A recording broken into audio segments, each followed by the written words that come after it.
the conquering German armies covered Western Europe. The self-styled masting high.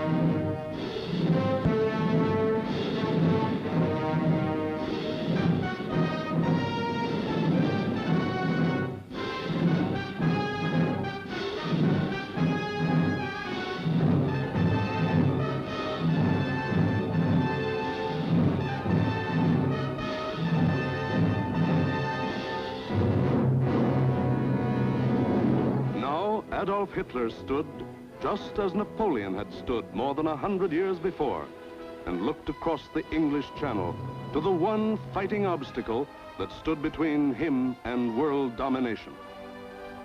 The chopped cliffs of Britain rose sheer and white out of the choppy waters.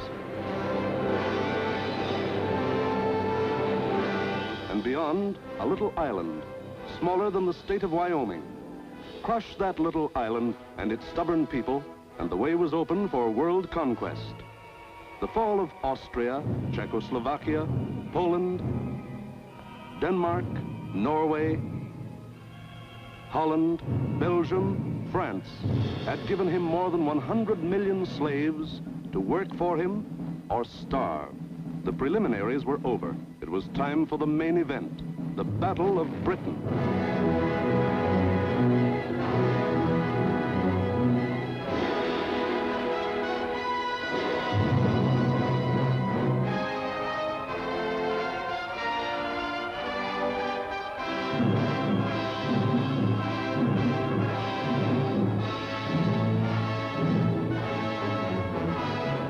Hitler and his generals feverishly drafted their plans for the conquest of Britain. Every detail must be anticipated. A slip now might wreck the whole timetable of world conquest. 6 weeks of final preparation went into those plans. 6 weeks to determine the history of 1,000 years. The thing was foolproof. See for yourselves how simple the whole operation was to be. Look. German plan for invasion of England. Phase 1. Knock out the Royal Air Force and its bases. Get control of the air and the sea lanes across the Channel. Follow the Blitz plan that had wiped out Poland, the Low Countries, and France. Destroy communication and transport lines. Above all, get command of the air. Phase 2. Pulverize the coastline with dive bombers. Drop parachute troops to take over the airfields and establish beachheads.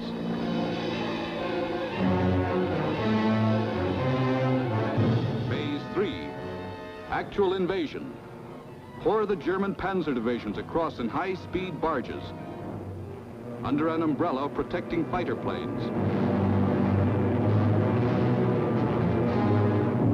Then send spearheads of armed might to divide, surround, destroy all opposition. That's all there was to it.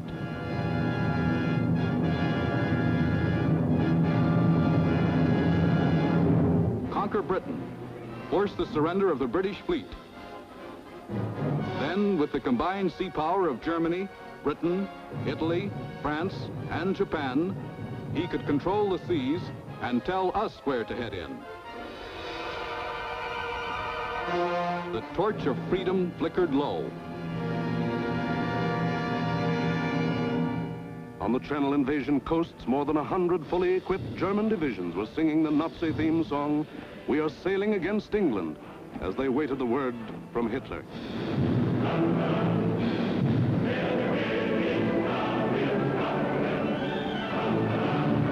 Here, for weeks, all the supplies and weapons of the Nazi war machine had been turned toward Britain.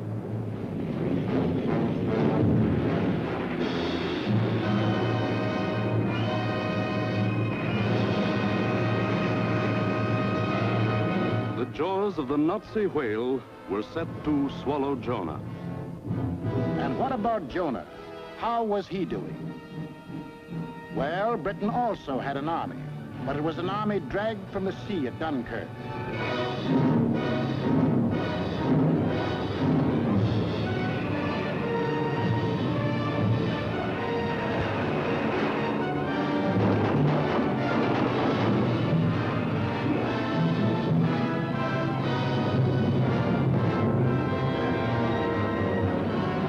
Without weapons, these had been left behind on the roads of France. Tanks, guns, motorized equipment, all abandoned to save the one priceless item, men.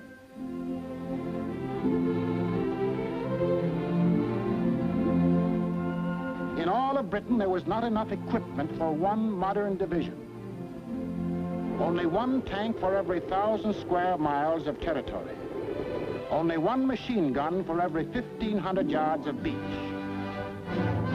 Britain had a navy too, but it was scattered all over the globe, guarding vital food and supply lines. And the British knew it would be suicide to use their fleet in the narrow waters of the English Channel with the German Air Force in control of the air. Britain also had an air force. An air force outnumbered 10 to 1 by the enemy, both in men and machines. And then there was Britain herself, the people of Britain, the people who were to be terrorized and forced to surrender. They knew that every man, woman, and child, in uniform or out, would be Hitler's target in the onslaught that might come at any moment. They knew they had a job to do, and not much time to do it in. The young, the not so young, and the old. The clerk, the butcher, the farmer, the member of parliament, they formed the civilian army, Britain's home guard. They started from scratch.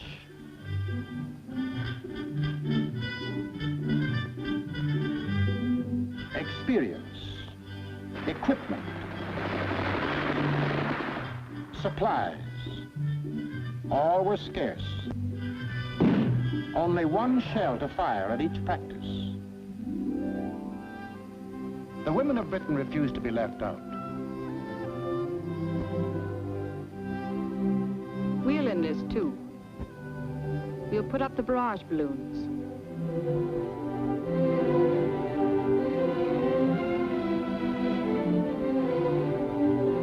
Man the ack-ack guns. We'll run the railroads and get the trains through on time. Ferry the planes. Carry the dispatches. Drive the ambulances and run the buses. And we'll see that our men are fed and don't go hungry.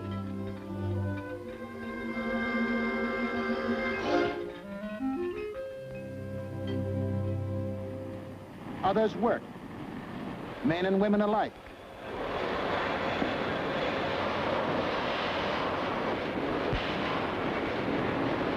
They worked full time, overtime, double time, 40 hours a week, 50, 60, 70. Hours meant nothing. Fatigue meant nothing. Until the government forced them to cut down hours because over-fatigue was hurting production.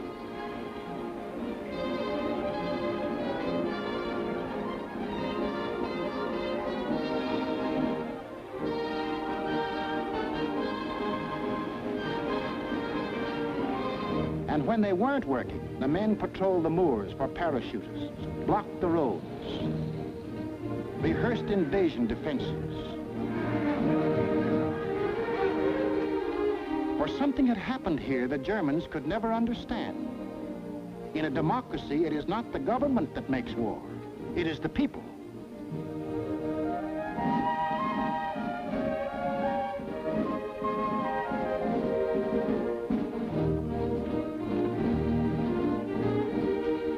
To lead them, the people had chosen Winston Churchill as their prime minister.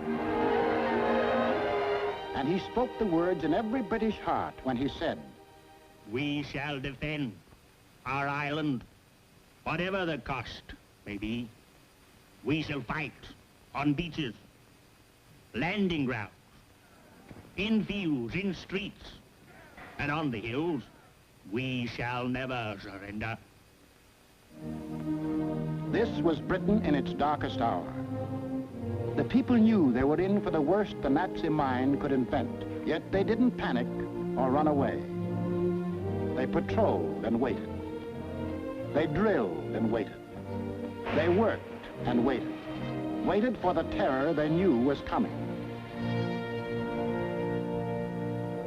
Then it came.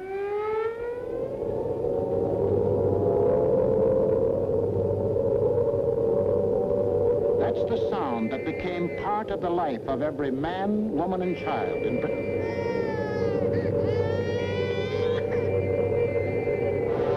August 8th, 1940, and the battle for Britain is on. 30 enemy aircraft over the channel, flying due west.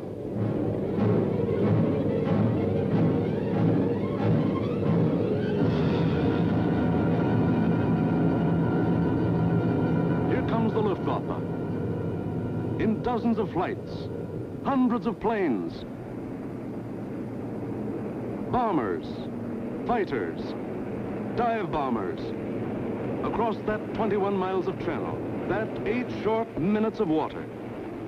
Their first tactics were to bomb convoys in the channel. Convoys loaded with food and munitions, bound for the great port of London.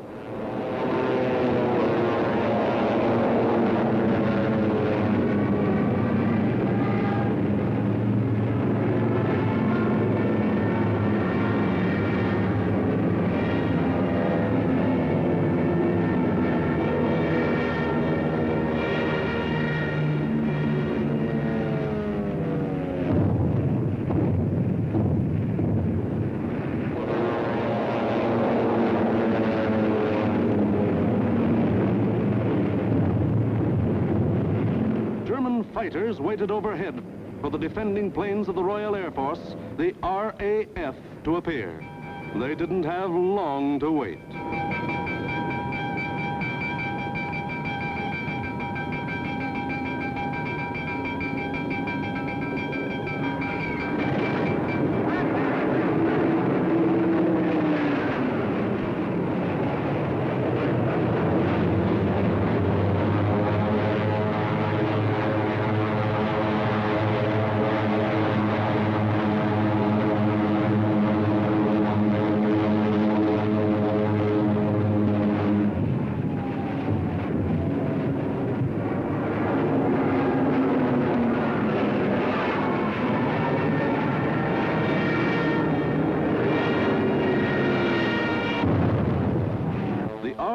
Came, facing odds of 6, 8, 10 to 1, and dove in, shouting the old hunting cry, "Tally-ho!"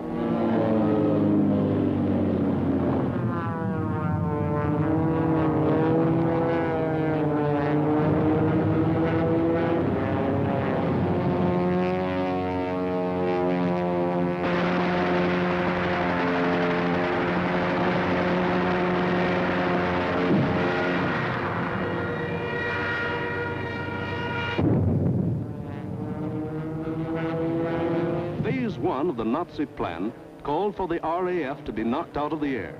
But the men of the RAF hadn't read the Nazi plan.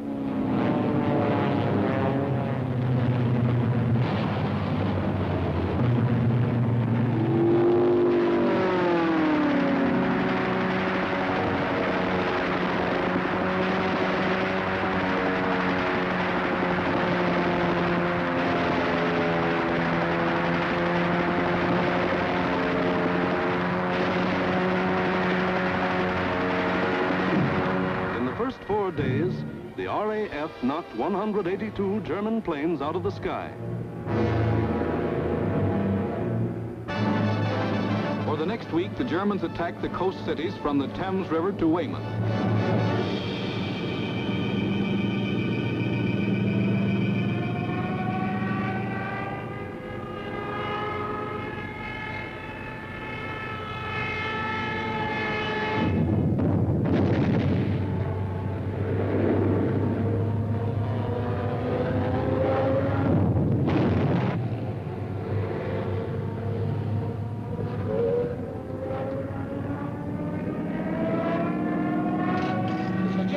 Take cover!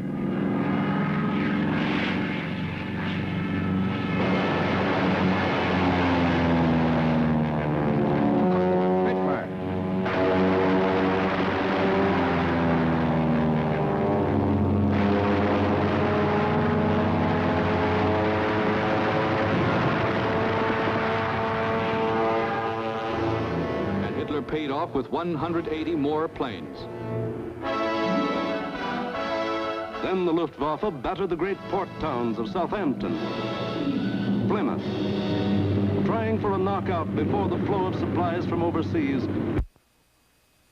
The ports took a terrible pounding, but they couldn't be knocked out. Cargoes went on being unloaded with the protection of the RAF overhead. Battling the Spitfires and Hurricanes in the air wasn't panning out. So Goering switched his main attacks to the fighter airfields, Dover, Deal, Hawking. Maybe he could destroy the planes on the ground. He bombed the airfields, and the fields were hit. But the planes were saved. For Britain, unlike Poland and the Low Countries, didn't make the mistake of bunching its planes on the runways. The planes of the RAF were scattered and hidden, only a few on any one field, and those in the far corners. The Spitfires still went up to meet the enemy. In the first 10 days of the Battle of Britain, Goering launched 26 major attacks to get command of the air and lost 697 aircraft. The British lost 153, and 60 British pilots bailed out.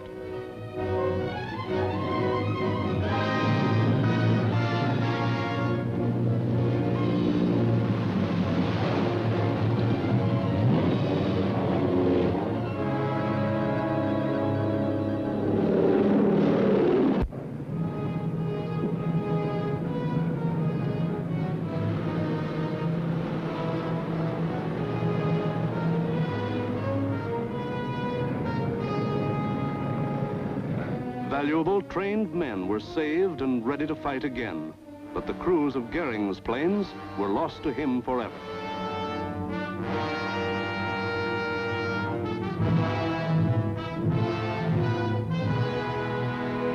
The pace was too hot. Something was going haywire. The Nazis had to call time out. On a 2,000-mile front from Norway to France, the whole Nazi Blitz program was being stalled because the RAF was still in the air. The shock troops were getting hoarse from singing, "We are sailing against England."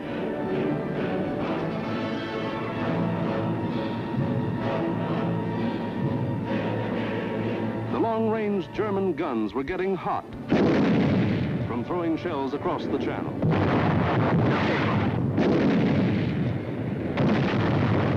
In public, Hitler assured the Germans, "Mr. Churchill tells his people that England will win, but I tell you that victory will belong to Germany." But in private, he sent for Goering, the boss of the Luftwaffe, and put him on the hot seat. Goering was told to do something and do it quick. So on August 30th, he ordered all-out attacks on inland aerodromes and industrial centers. Maybe he could knock out the RAF on the assembly line. And he adopted new tactics, too. More fighters and fewer bombers. Or maybe he just had fewer bombers to send. Anyway, those he did send were well protected. Fighters above at high altitudes. Fighters on both sides. Fighters in the front and in the rear. Fighters weaving in and out of the bomber formations. Britain, winner of the first round, was ready. With higher morale and sharper defense. Improved listening posts were set up all along the coast and warned of the enemy's approach before he left the continent. A quick flash from the control station to the fighter station. And pilots were on their way to meet the enemy while he was still over the channel.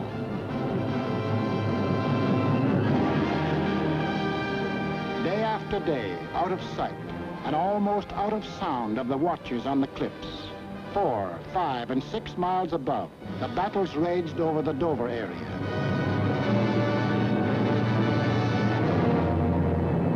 The Dover flyover area became known as Hell's Corner. By sheer weight of numbers, the enemy again and again broke through the coastal defenses.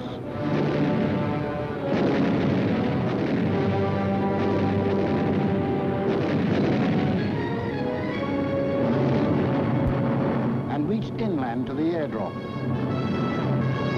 Aircraft plants, munition factories and machine shops.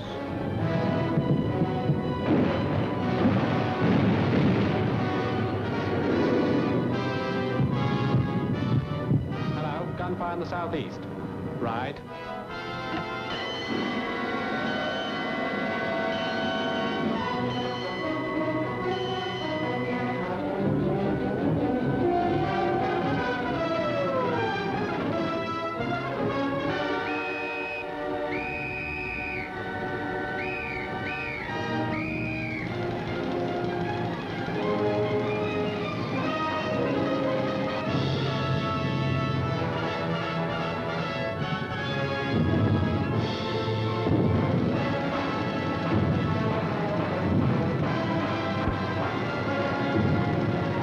The workers kept on working, and the RAF kept on flying. These few men with wings, alone in the sky, behind their motors and machine guns, were shooting down more than the Luftwaffe.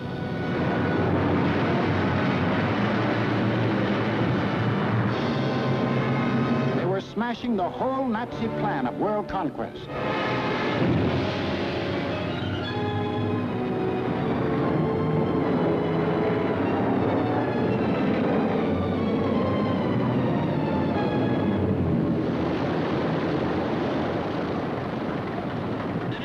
Johnny? 109 destroyed, Freddie, yes. Oh, good show. How'd you get on, sir? I had a wonderful party, thanks. Are you all right? You get any of the batters? Yes, I got a Messerschmitt 109 in Adonia. Between August 24th and September 5th, 35 major attacks were launched.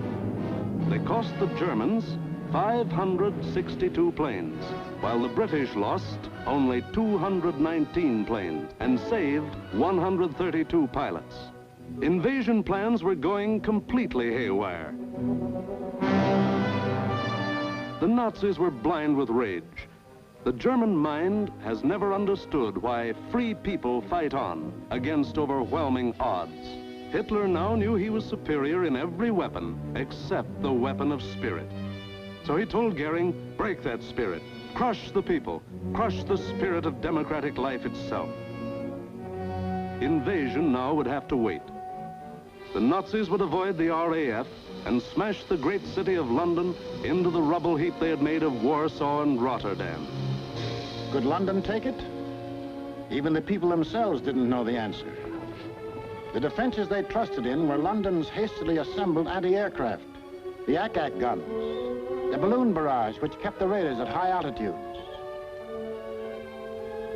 The Royal Air Force, now down to its last reserves, and the plain, downright guts of people.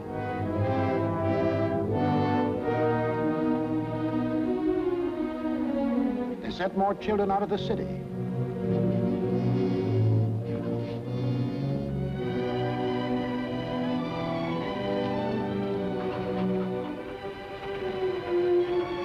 Tightened air raid precautions, stationed more airplane spotters, rehearsed firefighters, moved into bomb shelters.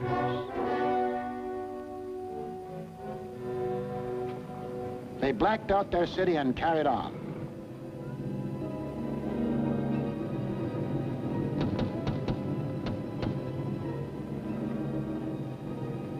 The first blow aimed to crush the British spirit came on September 7th.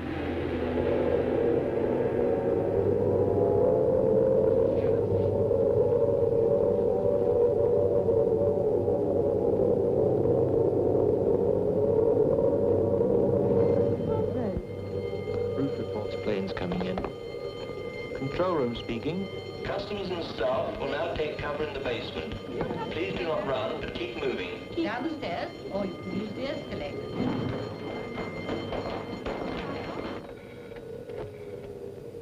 floor, clear. Second floor clear. First floor, clear.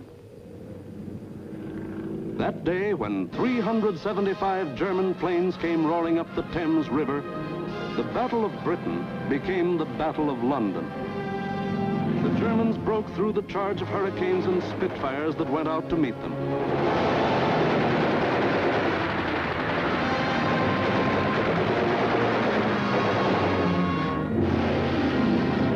Gone was any pretense of aiming military objectives. This just savage destruction.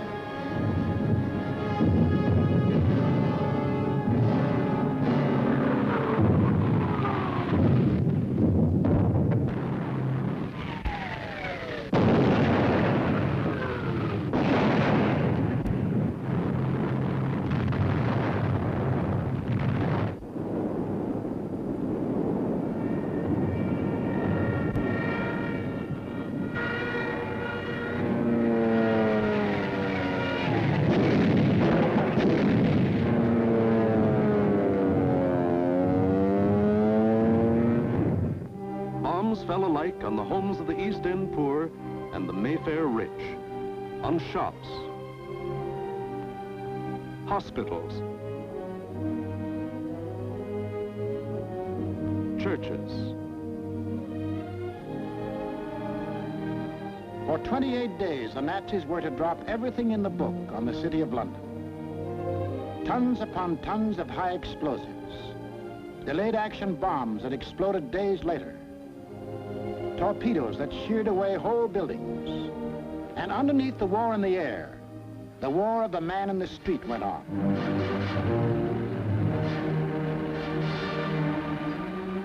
He learned to exist with very little food. He forgot what it meant to have a night's sleep, spending most of his time underground in the damp and dark and cold. Hello, Mrs. Fox. You're here early tonight. Well, I'm on the safe side, aren't I? I think that'll be all right now. Yes, that's grand. Anyway, I'll be back in a few minutes if you want. Now, how are we going to get you up there? Get a young man to lift you up. Barney? Hello. Come give this young lady a lift up. Righto, I'm coming.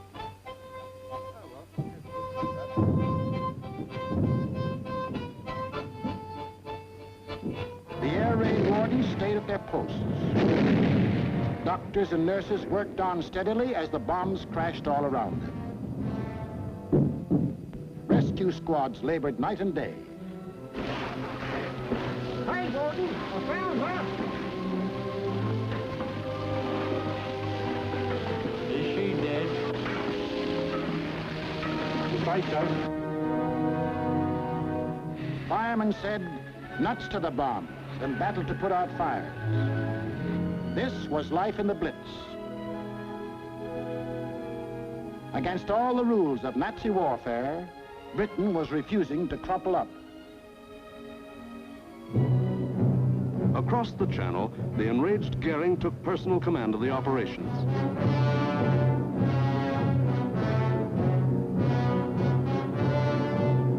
And on September 15th, he sent the Luftwaffe into one of its greatest attacks.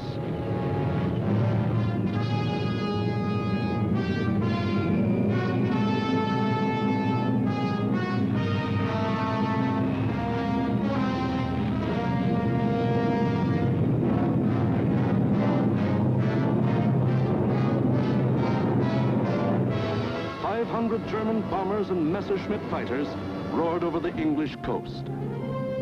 Starmouth calling. Planes heard 3 miles southwest. Out for hostile planes approaching from the southwest. The British met the challenge by throwing in everything they had.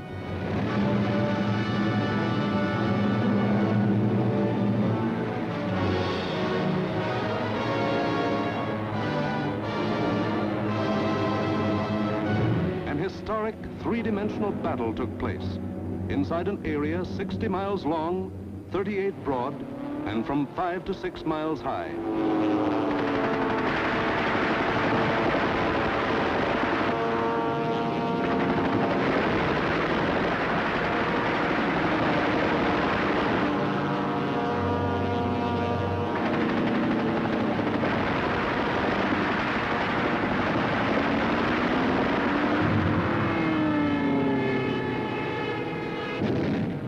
100 individual dogfights took place within the first 30 minutes of the raid.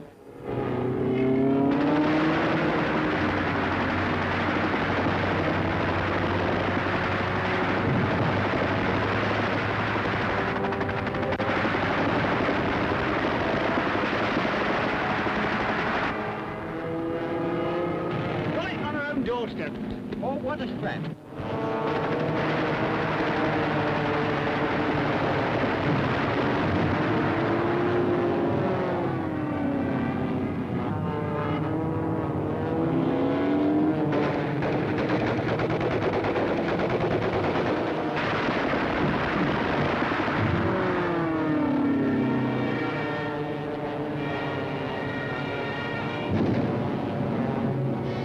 Center calling London 1. Thank you, Center. We'll keep a lookout for them. Hostile formation to the south. Some of the German bombers broke through London's defenses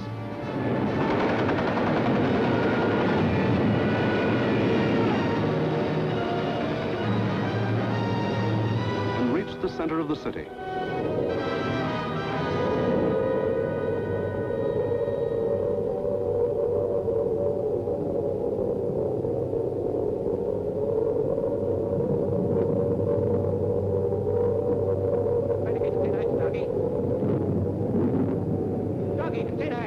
Oh, the tinettes, okay.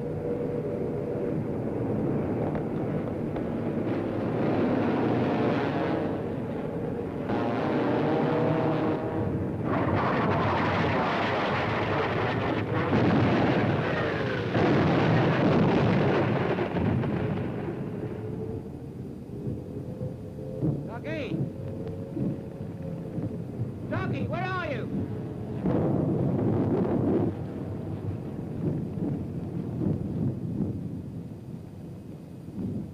Blimey, I thought they'd got you.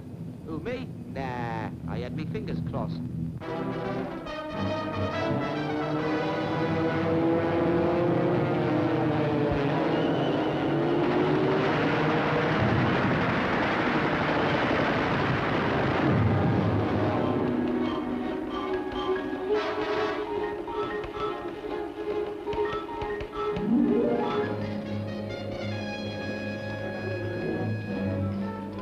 Air Ministry communique. The biggest bag yet. 185 enemy aircraft shot down. End of message. Of the 500 German planes that came over that day, more than 1/3 were shot down. In the 28 days of terror from September 7th to October 5th, the Nazis dropped 50 million pounds of bombs on the city, killed 7,000 helpless civilians, and wounded 10,000 more. Bombs fell on Buckingham Palace,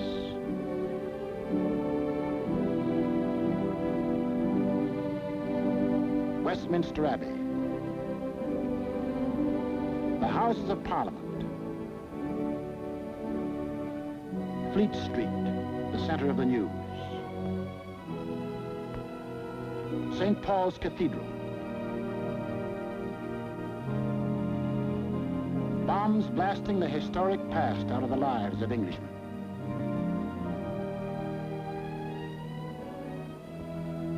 But in these 28 days, the Nazis lost 900 planes and their crews. The more they sent over, the more were shot down.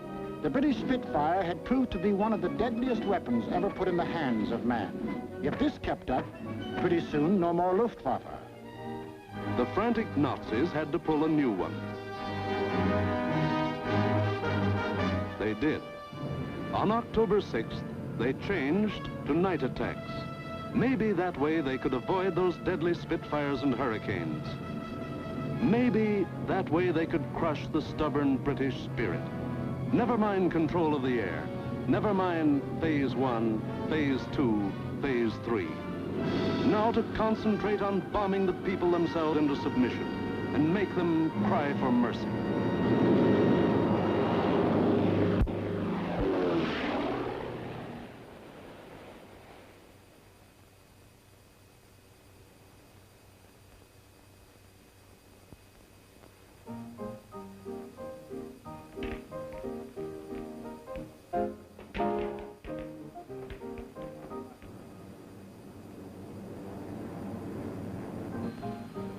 hostile raid, sir.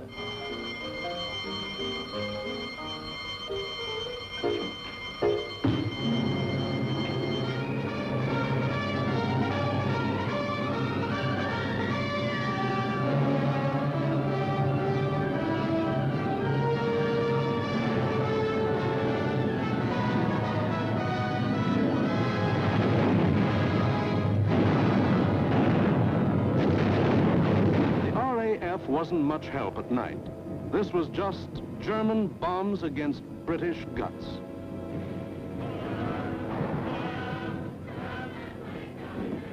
Harvey? Hello, Jack. Sound happy enough down there tonight, don't they? Yes, they're all right.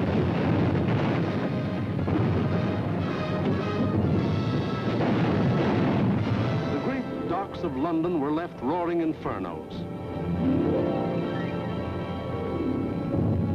Homes were destroyed by incendiaries. Business blocks were aflame. And still the people of London took it. Night after night, they burrowed underground. And morning after morning, they dug themselves out of the wreckage.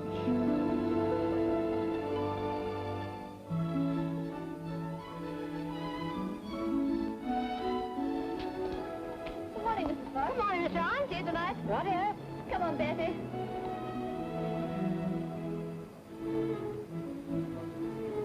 Would you like to sit down? Thanks. Morning, Miss Ryan. Sleep well? Fine, thanks. Wasn't it a quiet night? What about the one that came down about 2? I didn't hear it. Did you? No. Oh, we're getting used to them around here.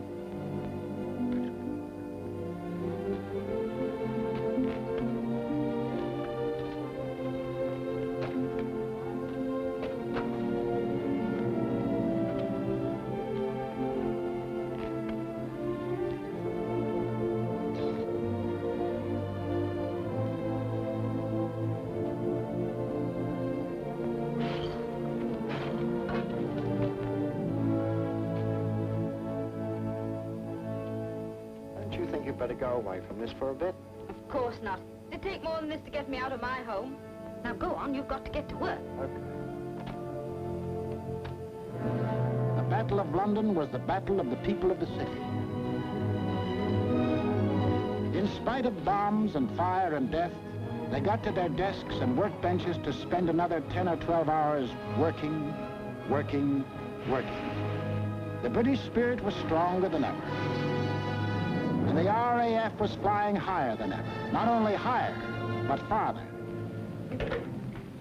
SIO, operation for tonight. GP 1562, EP 781, 10 aircraft. You'll find, I think, a decent photograph of the submarine yards there. There's a very good one taken the other night, Monty. Was that? A bit further along. That's it. Those are the submarine yards. Just there. Yes. Well, chaps, this is your target for tonight. It's the submarine and shipbuilding yards at Bremen. It's a vitally important target, and it's got to be hit hard.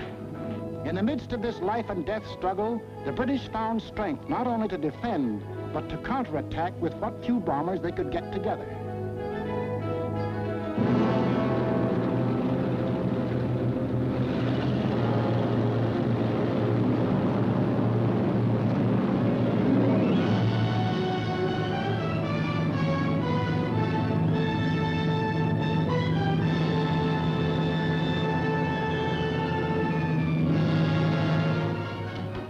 Charlie, airborne, sir.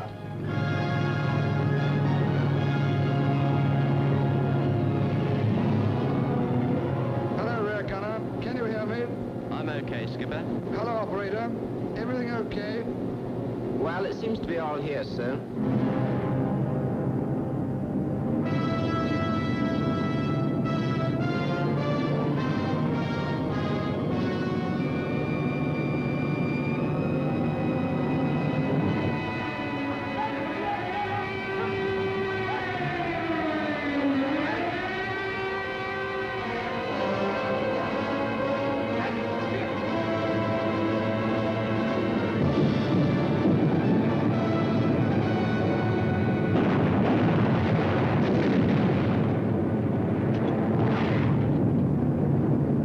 by. I'm going in a glide.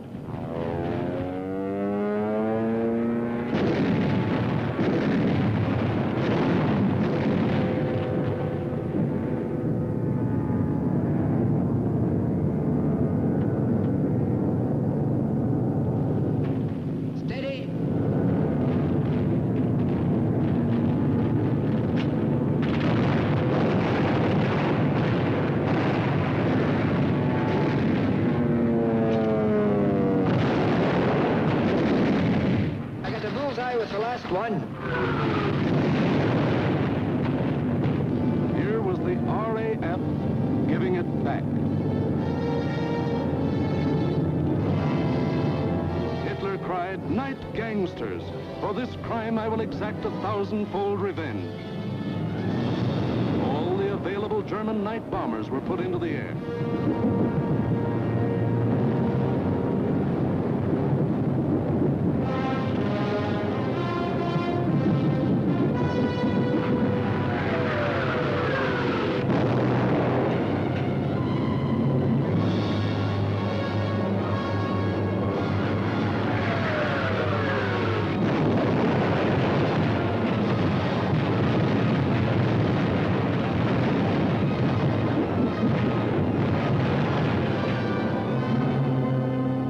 Thousand-fold revenge was Coventry.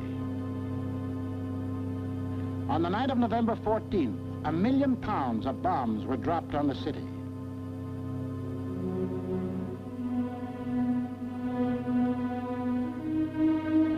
Coventry was smashed as flat as Warsaw and Rotterdam.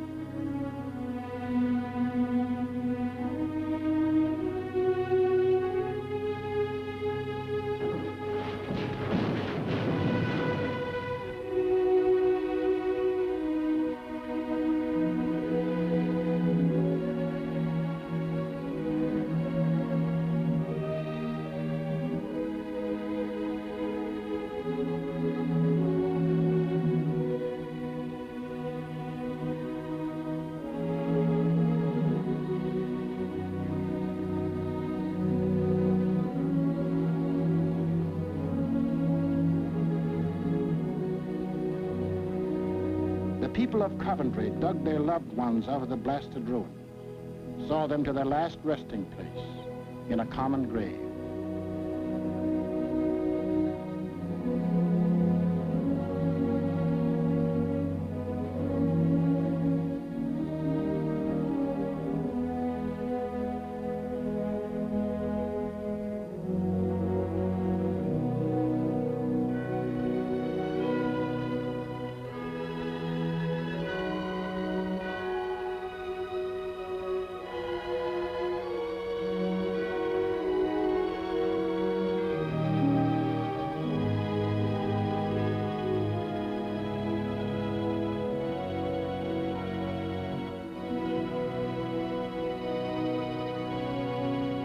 Hitler could kill them, but damned if he could lick them.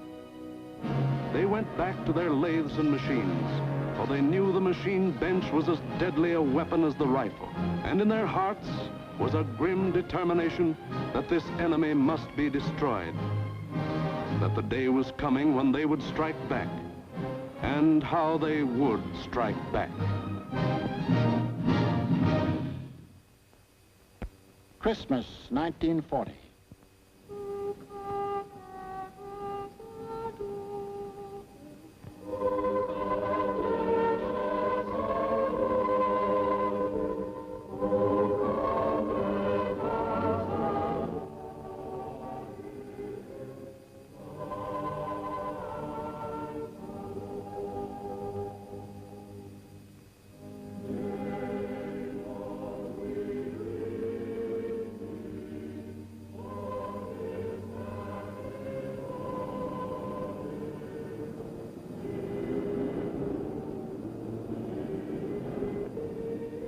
Christmas, season of peace on earth, goodwill toward men, was the ironic quiet before Hitler's great burst of rage against a people who couldn't be licked.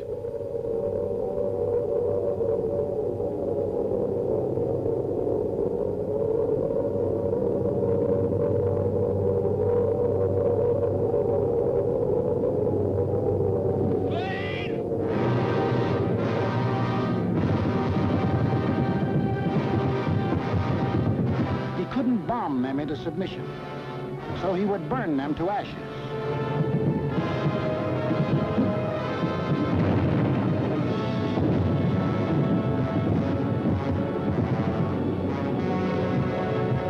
Millions of firebombs rained down on the great city of London.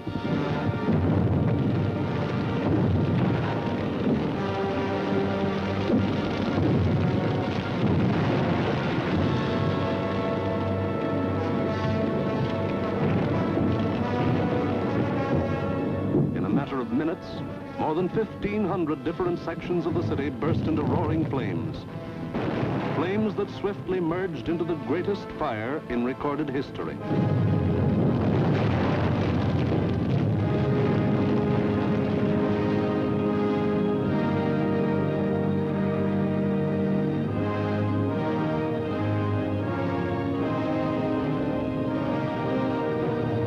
In the midst of all the fire and destruction, vital water mains were shattered. Water pressure was almost entirely cut off. Heroes of the night were men of the London Fire Brigade who stretched temporary hose lines out to the center of the Thames River, struggling through mud and slime. For the Nazis had carefully picked a night on which the Thames River had one of the lowest ebb tides on record.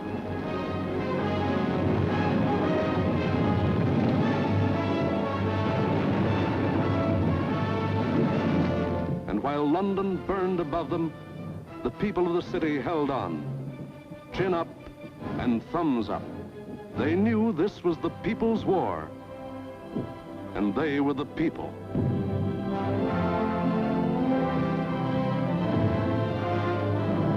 And a people that couldn't be panicked, couldn't be beaten.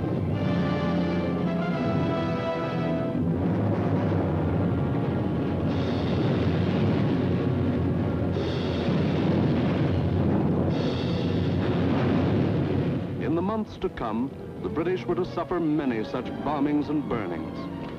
But a nation that calls on cold courage when hot courage runs thin may die, but it can't be defeated.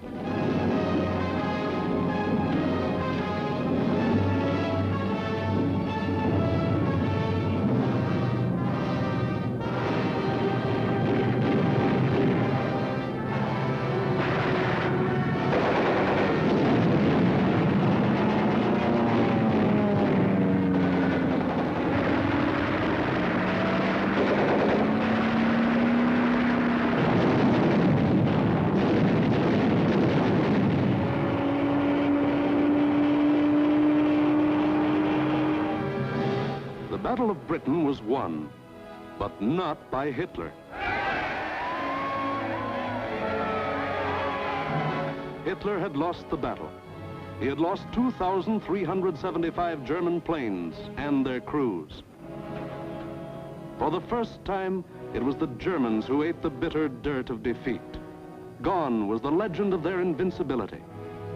For a solid year, the Nazis struck Britain with all their might.